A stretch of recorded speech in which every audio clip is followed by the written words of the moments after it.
Dedim ki bu kız kaçmaz. Gördüğüm anda onu dedim kaçmaz. Mantığım duygularıma der yapma. Bakmaz bu kız dönüp de sana bakmaz. İmkansız be hayrola bu kalp ona doğru atıp durur dedim sadece dikkat et sakın kaybolma.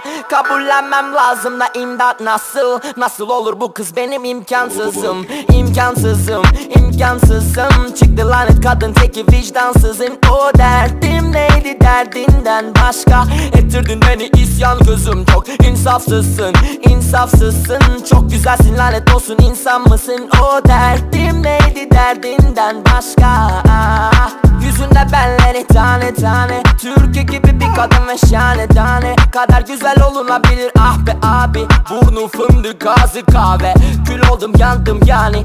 Ay su toprak güneş hava ve yıldızlar. Adını haykırıp derler. Hırsız var çaldın kalbim kaldım dımdızlak. Bu nasıl olur aşığım sırılsıklam. Sesin kulaklarımda hiç duymamış olmama rağmen. Düşün ki seni göremedim bir kere daha ben. O yüzden içimde matem halen madden manen bittim. Kabullendim yok ki çarem. Ne insafsız ne vicdansızsın.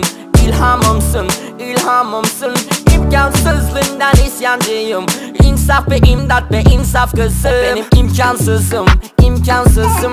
Çıktı lanet kadın teki vicdansızın. O derdim neydi derdinden başka? Ettirdin beni isyan kızım çok insafsızsın, insafsızsın. Çok güzelsin lanet olsun insan mısın? O derdim neydi derdinden başka?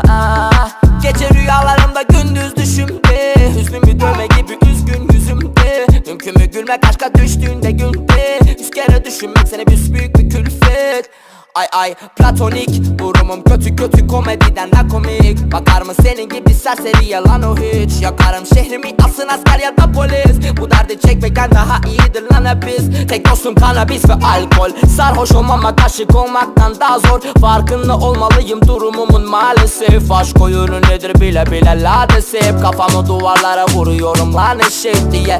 Bu bebe nasıl böyle aşık? Fazlasıyla kaptırdım sorunum bu. Rüyada gördüğün kıza hiç aşık olunur mu? İmkansızım, imkansızım. Çıktı lanet kadın teki vicdansızın. O derdim neydi derdinden başka?